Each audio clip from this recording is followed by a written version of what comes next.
Hello guys, আসসালামু আলাইকুম। আজ মালটা খাবো, সবাই আমার সঙ্গে থাকুন। বিসমিল্লাহ।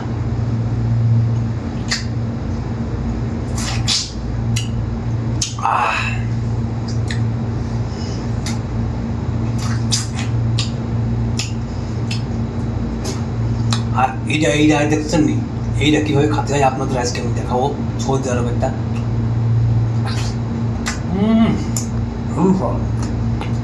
সেই স্বাদ।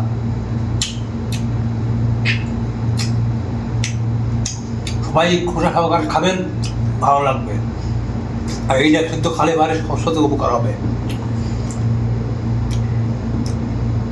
আবার সাথে এই যে আঙুর আছে দেখছেন নি, আঙুর খুব লাল লাল মিষ্টি মিষ্টি আঙুর। সবাই আঙুর খাবেন। ফল খালি কিন্তু শরীরে পাওয়ার আছে, জানেন আপনারা।